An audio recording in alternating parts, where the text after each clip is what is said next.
Selamat pagi, salam sejahtera Bapak Ibu, saudara-saudari yang dikasihi oleh Tuhan. Tim media dengan saya tidak baku atur mau video yang seperti apa yang nanti ditampilkan. Dan di dalam persiapan saya khotbah bahkan maupun video klip yang tadi dibuat dan juga lagu-lagu yang tadi dinyanyikan, kami tidak berkoordinasi. Tetapi disitulah kehebatan kuasa Tuhan dan kuasa Roh Kudus yang menyatukan hati dan roh kita semua. Sehingga apa yang akan disampaikan pada hari ini itu relevan banget. Sangat mengena dan klop satu dengan yang lain.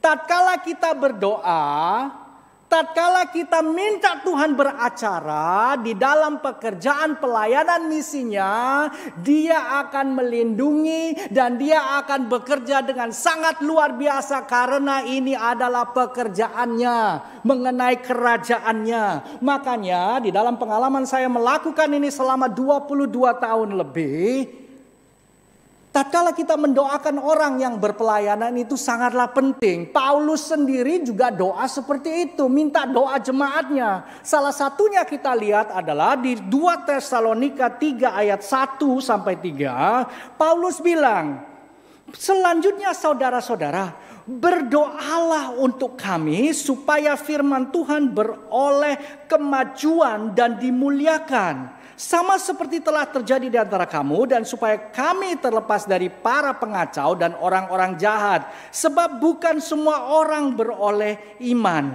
tetapi Tuhan adalah setia. Ia akan menguatkan hatimu dan memelihara kamu terhadap yang jahat. Bapak Ibu, tatkala Anda mendoakan pelayan khusus, pelayan Tuhan, pelayan misi, mereka akan terus dilindungi dan dituntun oleh Tuhan langkah demi langkah. Dan juga kita sering mendoakan supaya di ladang misi itu ada banyak pekerja. Setiap jemaat Tuhan pun harus terpanggil untuk melakukan amanat agungnya. Sama seperti Yesus bilang di Matius pasalnya yang ke-9 ayat 37 dan 38. Kata Yesus kepada murid-muridnya, tuaian memang banyak, tetapi pekerja sedikit. Oleh karena itu, mintalah kepada Tuhan yang empunya tuaian supaya ia mengirimkan pekerja-pekerjanya untuk tuaian itu. Mengirimkan di sini bukan istilahnya dalam tanda kutip, oh ya, aku kirim kamu ya, siapa yang akan jadi mission trippers. Minggu depan tolong maju ke depan, nanti kita akan doakan dan kita kirim kamu. Didoakan, Tuhan berkati perjalanan mereka. Mengirim bukan hanya mengirim seperti itu. Arti makna di dalam bahasa aslinya mengirim di situ adalah menendang keluar. Ini gara-gara ada mimbar jadi saya tidak bisa kasih lihat dong. Nanti malam kalau ibadah jam 6 tak kasih lihat no. Bagaimana itu ide supaya Tuhan mengirim pekerjanya itu ditendang keluar. Dan tatkala kita berdoa misi, sama seperti apa sih yang kita doakan? Kita mendoakan agar lebih lagi ilah-ilah zaman sekarang dipatahkan. Peperangan kita bukan melawan darah dan daging, tetapi peperangan kita adalah melawan roh-roh penguasa di atas. Di dalam 2 Korintus 4 ayat 3 dan 4, Paulus bilang, jika Injil yang kami beritakan masih tertutup juga, maka ia tertutup untuk mereka yang akan binasa, yaitu orang-orang yang tidak percaya, yang pikirannya telah dibutakan oleh ilah zaman ini, sehingga mereka tidak melihat cahaya Injil tentang kemuliaan Kristus yang adalah gambar Allah. Tatkala kita berdoa, kita minta Tuhan yang membuka mata kerohanian orang.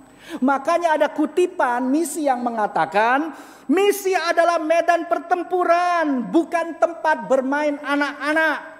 Mission field is a battleground, not a playground.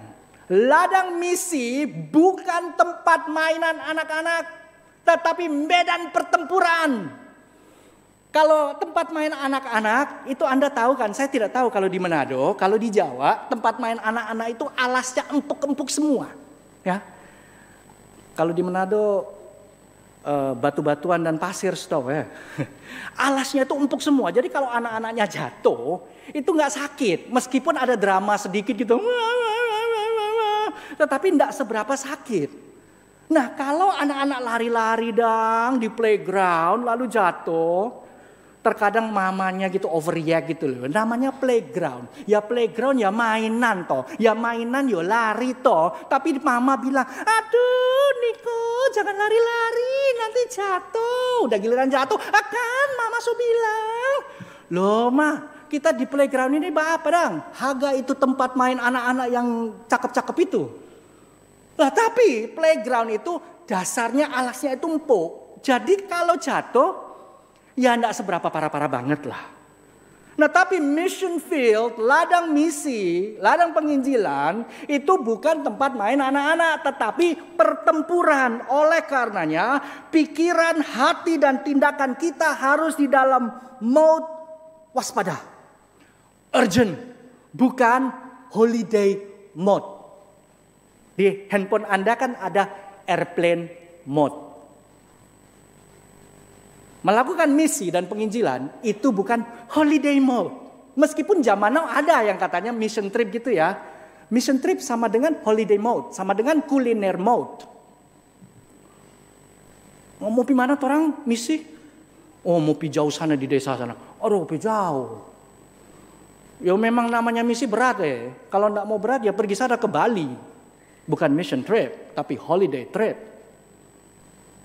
Ladang misi, ladang pertempuran. Oleh karenanya, jadi kalau kita berdoa, itu kita juga harus memiliki hati dan pemikiran dan tindakan yang urgent, penting dan waspada. Karena ini pertarungan, bukan tempat main-main. Kalau di pertarungan berarti kita harus fokus, kita harus waspada. Dan kita harus melepaskan hal-hal yang tidak berhubungan dengan goal akhir. Berbicara mengenai doa, ada dua hal yang saya mau sampaikan pada pagi hari ini menjadi dosa besar kita waktu doa. Kita semua tahu doa itu penting. Tetapi seberapa besar dan banyak kita juga tahu yang mana kita tidak melakukan doa itu juga. Kita tahu pentingnya doa, tapi kita tidak melakukannya.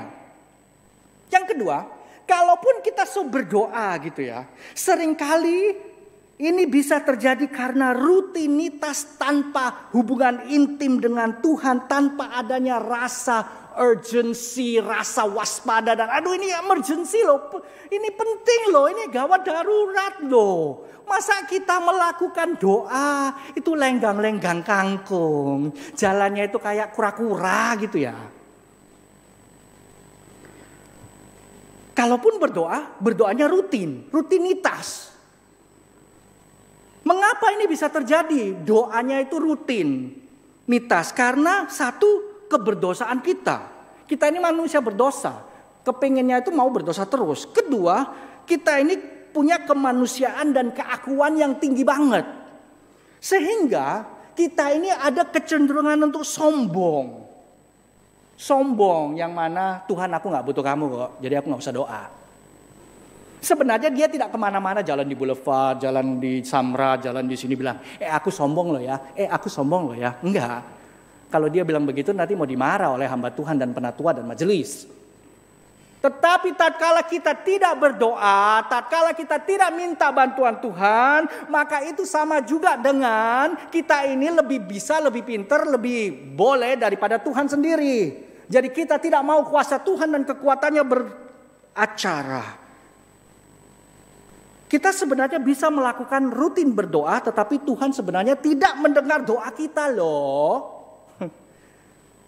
So berdoa, mar Tuhan tidak dengar dang. Beneran Pak, beneran. What? Mosok? Mari buka sama-sama handphone suci Anda atau hard copy Alkitab Anda di Yesaya pasal 1 ayat yang ke-15. Minta maaf ya Bapak Ibu sekalian kalau saya rada-rada lelucon-lelucon begini, karena saya lihat muka Anda ini serius banget deh. Memang rohani-rohani Anda ini level beda. Level rohani serius dang. Yesaya 1 ayat 15. Yesaya 1 ayat 15 bilang, apabila kamu menadahkan tanganmu untuk berdoa, aku akan memalingkan mukaku, bahkan sekalipun kamu berkali-kali berdoa, aku tidak akan mendengarkannya, sebab tanganmu penuh dengan darah. Oh, kasihan. Dosa kerajaan Yehuda dan Israel ini berat banget. Dosa umat pilihan Tuhan ini berat banget. Bahkan di Yesaya pasal 1 ayat 10 dibilang, dengarlah firman Tuhan hai pemimpin-pemimpin manusia Sodom, dan perhatikanlah pengajaran Allah kita hai rakyat manusia Gomora. Mereka ini diilustrasikan kejahatan kan kebobrokan mereka ini seperti orang-orang yang bukan umat pilihan Allah di Sodom dan di Gomora.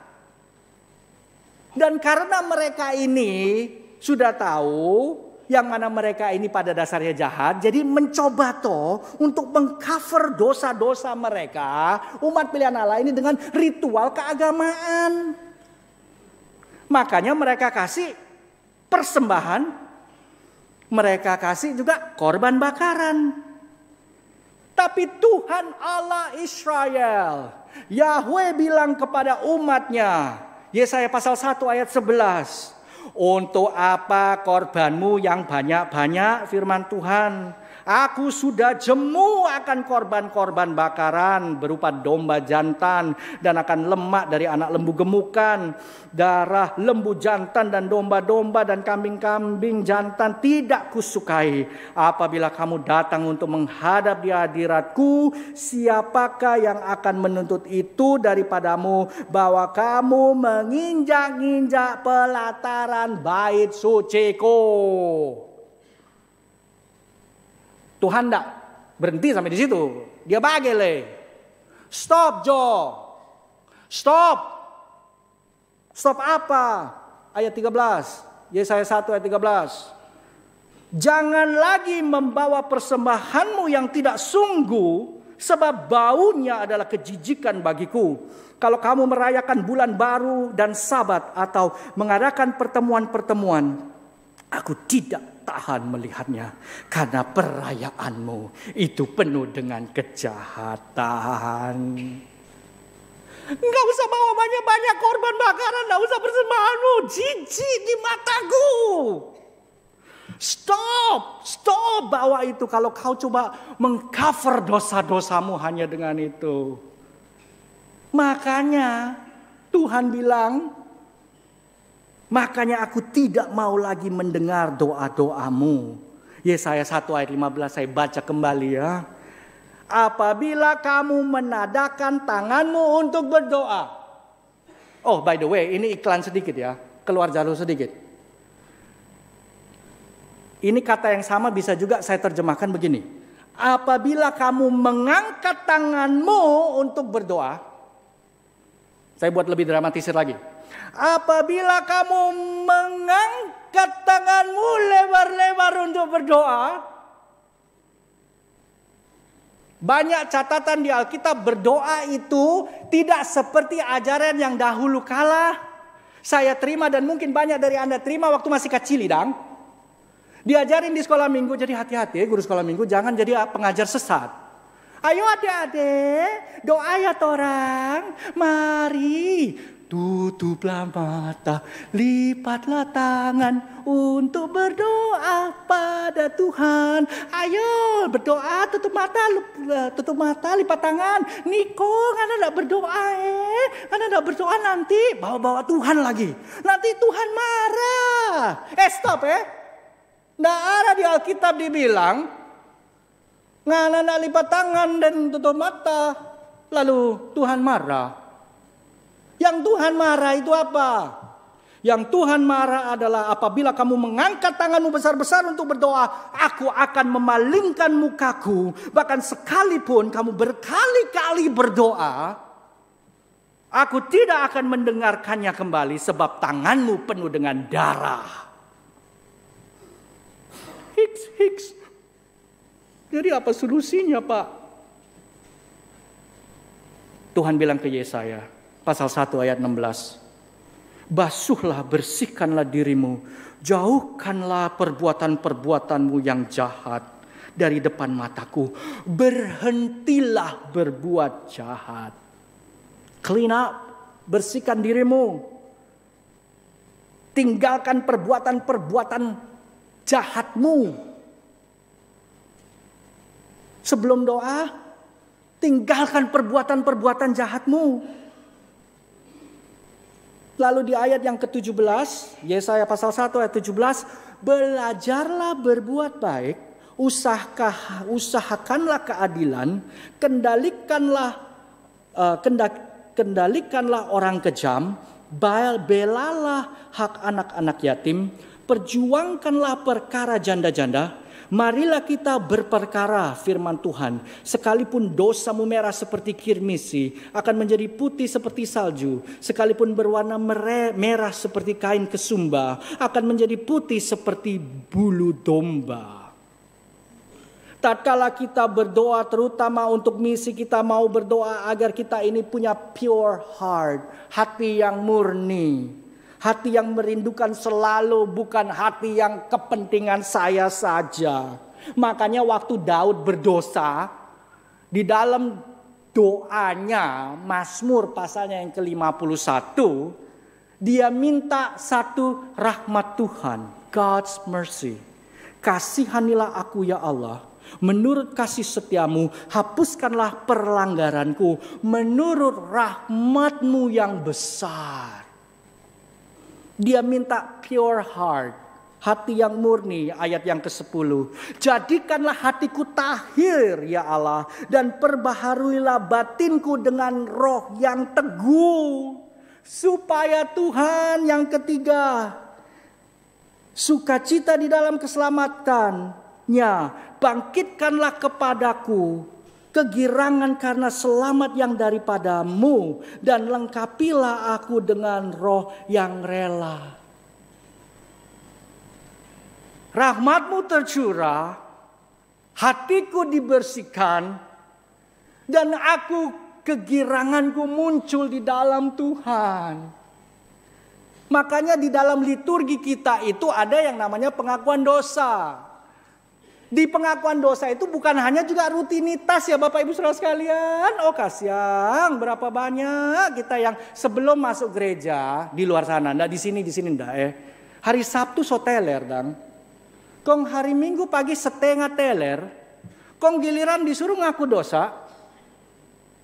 Oh, saya mau mengaku dosa. Setengahnya itu sudah berencana untuk buat dosa lagi setelah ibadah. Oh kan orang kalau mengaku dosa kita dengan sungguh-sungguh maka akan diampuni. Itu abusing. Menyalahgunakan anugerah Tuhan. Jangan kita munafik deh ya Bapak Ibu sekalian ya. Waduh, sebelum doa itu bejat sekali. Selama doa kata-katanya puisinya aduh indah banget. Lantunannya itu di dalam irama yang pas. Sehingga kadang-kadang saya ini bisa berdosa kalau mendengarkan orang yang lantunannya seperti itu dan terlalu lama. Dan kong kita berpikir kapan ngana mau kelar tuh doa. Karena kita tahu ngana ini habis gini berdosa lagi. Ini hanya rutinitas saja Anda berdoa. Karena kalau Anda tidak berdoa nanti Anda dimarahin oleh penatua. Kalau kita mau ada bahagia sukacita di dalam kehidupan keselamatan kita, maka tatkala kita berdoa minta ampun sama Tuhan, kita buang kejahatan kita. Makanya nanti kita akan belajar dan melihat Bapak Ibu Saudara sekalian, bagaimana sih jemaat mula-mula itu berdoa. Bagaimana sih jemaat mula-mula itu mendoakan untuk pekerjaan Tuhan. Jadi bagian pertama ini saya setengah jalan ya di dalam khotbah saya belum selesai. Bagian yang pertama ini, sebelum kita lanjut, maka Anda dan saya harus hidup kudus. Kejarlah kekudusan, jauhilah dan buanglah yang jahat. Jadi orang Kristen kita tidak bisa lagi hal yang munafik. Perkataan dan perbuatan kita harus matching dengan apa yang kita pelajari di dalam firman Tuhan, Bapak Ibu sekalian. Jadi jangan berdoa kalau hidup Anda tidak kudus. Jangan berdoa kalau Anda masih jahat di hadapan Tuhan dan tetap terus melakukan dosa. Nggak usah doa.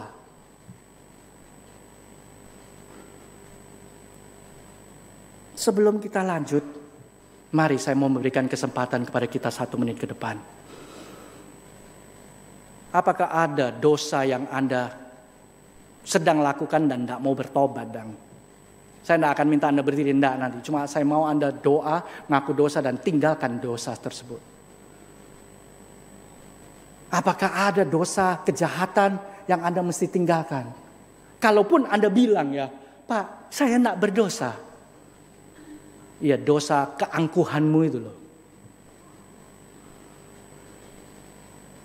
Tadi waktu persiapan ibadah 1, persiapan ibadah 2, dan tadi doa saya, Tuhan, biarlah kerendahan hati saya muncul, bukan keangkuhan saya muncul. Dosa apa yang Anda sedang lakukan sekarang, yang Anda tidak mau bertobat? Lagu pertama tadi yang kita nyanyikan itu ya, saya tidak baku atur dangding dorang, Anda tanen tahu lagu pertama apa?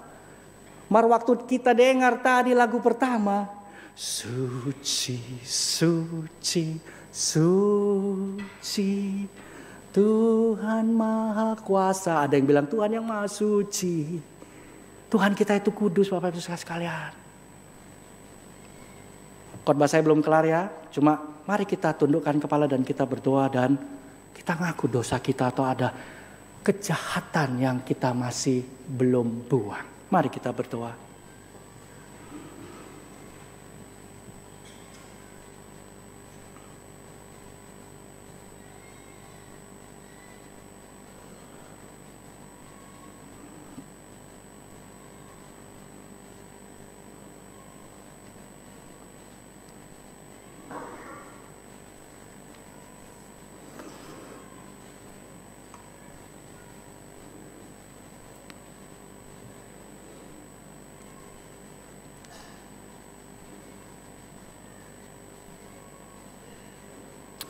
Dua Tawarik 7:14 berkata, dan umatku yang atasnya namaku disebut, merendahkan diri dan berdoa, dan mencari wajahku, lalu berbalik dari jalan-jalannya yang jahat, maka aku akan mendengar dari sorga dan mengampuni dosa mereka, serta memulihkan negeri mereka. Bagaimana sih jemaat mula-mula berdoa? Jemaat mula-mula berdoa yang pertama mereka berkumpul di suatu tempat on the regular basis, secara reguler. Di Kisah Para Rasul 2 ayat 1 di situ dikatakan ketika hari Pentakosta, semua orang percaya berkumpul di satu tempat. Kisah Para Rasul 2 ayat 42 mengatakan, dan mereka selalu berkumpul untuk memecahkan roti dan berdoa. Kisah Para Rasul 4 ayat 23 mengatakan, sesudah dilepaskan, pergilah Petrus dan Yohanes kepada teman-teman mereka di satu tempat. Mereka berdoa di satu tempat, on site. Zaman dulu belum ada online.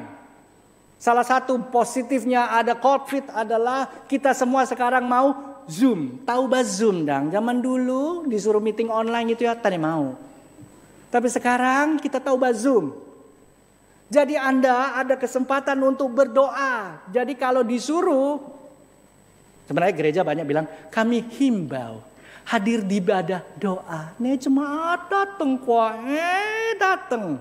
Saya tidak dibayar ekstra oleh majelis untuk bilang, Pak tolong bilangi jemaat supaya hadir doa. Bukan saya yang bilang, Yesus yang bilang. Kalau engkau jemaatku, kalau engkau mau cinta aku, engkau berdoa. Hadir di ibadah doa, hadir di ibadah doa misi. Kalau enggak bisa onsite, online. So tahu toh, online, Zoom. Kalau enggak tahu, minta ajarin cucunya Anda. Boleh kok. Boleh. Doa. Terserah dia mau jam berapa. Seminggu saya doa misi dengan 3 macam orang. Kelompok se-Indonesia online Zoom. Yang pertama jam 4 subuh WIB. Itu konsep subuh di Indonesia yang paling saya tidak suka. Karena kedagingan saya itu maunya saya bangun jam 8. Subuh itu saya tidak suka. Flight subuh. Doa subuh. Kecuali mungkin kalau ada kuliner subuh saya suka. Marnya enggak ada ya. Yang berat-berat selalu subuh. Jam 4 doa. Sampai jam 5. Lalu seminggu sekali hari Kamis jam 10 sampai jam 11. Zoom. Lalu hari Kamis pagi jam 7 dengan beberapa bapak-bapak di sekolahan anak saya. Mereka semua sebelum kerja kita doa bareng. Kita bertemu dan kita berdoa. Mereka selalu berdoa. Jemaat mula-mula senantiasa berdoa. Berdoa selalu. Kisah 1 ayat 14. Mereka semua bertekun dengan sehati dalam doa bersama-sama dengan beberapa perempuan serta Maria ibu Yesus dan dengan saudara-saudara Yesus. Mereka bertekun dan sehati selalu berdoa. Jadi mungkin usulannya juga kalau sudah ada banyak percekcokan di dalam tubuh Kristus gereja, sudah saatnya juga mungkin kita harus lebih sering lagi berdoa. Bersatu hati sepikir senada. Kita harus berdoa, minta Tuhan yang bantu kita. Selalu berdoa. Jangan percaya dengan tipu muslihat iblis yang sudah meresap di dalam pengajaran kekristenan yang berkata, kan Tuhan so tahu. For apa doa ulang-ulang dang? Itu salah ya. Alkitab bilang, Paulus bilang berdoalah senantiasa. Jemaat mula-mula di Kisah Para Rasul juga menunjukkan kepada kita mereka sering berdoa. Jadi hendaklah Anda ini sering berdoa. Kok nggak habis berdoa? Doa apa dang? Apa yang mereka doakan? Terkadang karena rutinitas kita, kata-katanya itu sama dari A, B, dan C.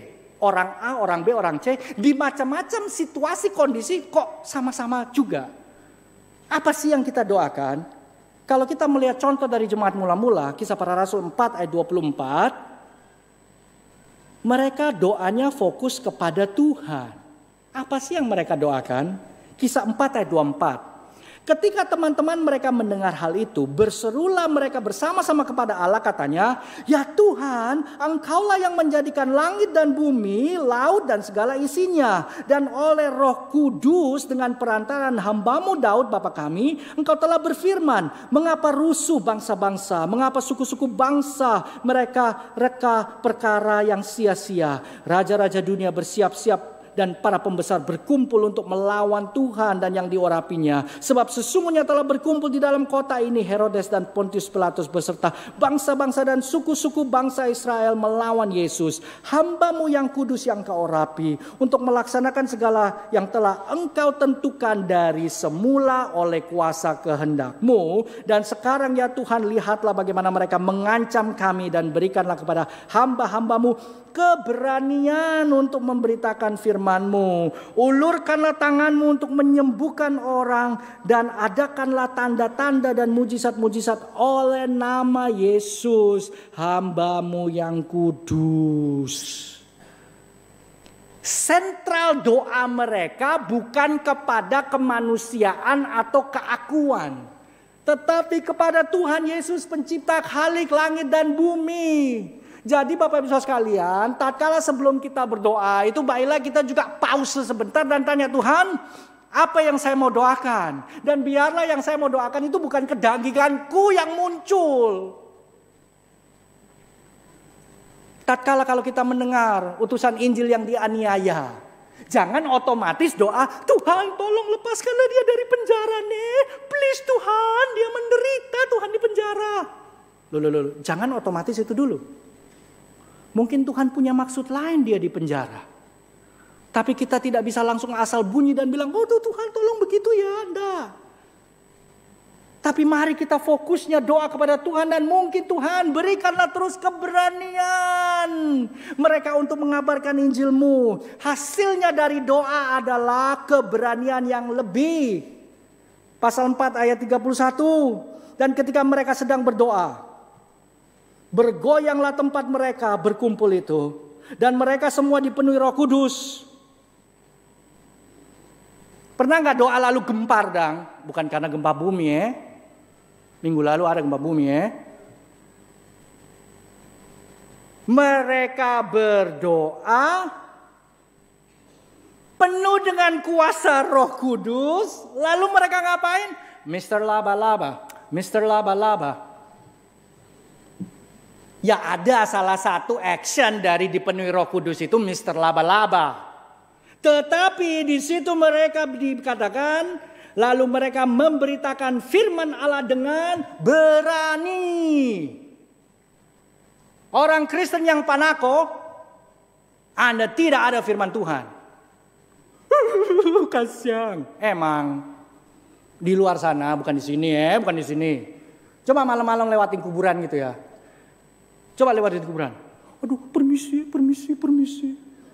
Lah, di gereja bilang kita lah umat pemenang, kita umat pemuji. Giliran disuruh lewat kuburan, aduh permisi ya, aduh kita takut deh ngopo ini deh ngopo itu. Aduh, kita tahu kita ini lagi disantet. Takut kita, dijampi-jampi dang. Guys, maaf bahasa Jakarta. Teman-teman, saudara-saudari seiman. Tatkala kita bertumbuh di dalam firman, itu kita lebih berani. Lebih berani. Giliran kita melihat orang yang lebih sedikit aneh gitu daripada kita. Contoh misalnya, beberapa hari lalu saya bertemu dengan teman-teman mantan gangster. Tapi sekarang dorang so cinta Yesus. Bahkan dengan keberanian mereka mengkorbankan Yesus di jalan-jalan di kota Manado dan sekitarnya ini. Tato banyak. Hampir saya undang untuk datang ke gereja ini. Kage satpam stop di bawah. Karena dipikirnya mau apa ngoni? Ampa cinta Yesus banget. Kong ada satu tatonya di pipi. Kong tetanya, Pak itu tato di pipi siapa? Tapi anak. Odo memang cinta anak banget deh. Tapi mereka semua cinta Yesus. Dan bahkan mewartakan Yesus kepada yang lain. Kalau Anda ketemu dengan orang-orang yang tidak sesuai dengan tipe Anda yang rapi-rapi begini dong. Pakai kostum gereja ini dong. Kong ketemu dengan mereka yang tak lain. Aduh. Tako kita. Kalau enggak tako kong penghakiman. Memang enggak layak orang sorga. Mereka tambah keberanian dan jumlahnya bertambah. Tatkala jemaat mula-mula berdoa menceritakan Injil, jumlahnya bertambah. Sambil memuji Allah dan mereka disukai semua orang dan tiap-tiap hari Tuhan menambahkan jumlah mereka dengan orang yang diselamatkan. Tatkala orang dipenuhi Roh Kudus, hidup suci, meninggalkan pelanggaran-pelanggaran dan kejahatan-kejahatan, mereka disukai oleh banyak orang. Apakah Anda disukai oleh banyak orang atau orang lari tatkala melihat Anda? Karena Anda ini apa? Biarlah hadir-hadir gereja mar. 1, tukang marah. 2, pesombong sekali. 3, kata-kata kebun binatang keluar semua kalau di luar gereja. 4, ya udah saya tidak usah lanjutkan. Apakah melalui kehidupan kita disukai oleh banyak orang sehingga orang-orang datang kepada Yesus Kristus? Atau orang-orang lari kepada Yesus, dari Yesus Kristus? Kita senantiasa berdoa bersama dengan doa yang fokus dengan Tuhan sehingga dari doa ini kehidupan kita lebih mewartakan keselamatan Tuhan agar makin banyak lagi orang yang datang kepada Tuhan.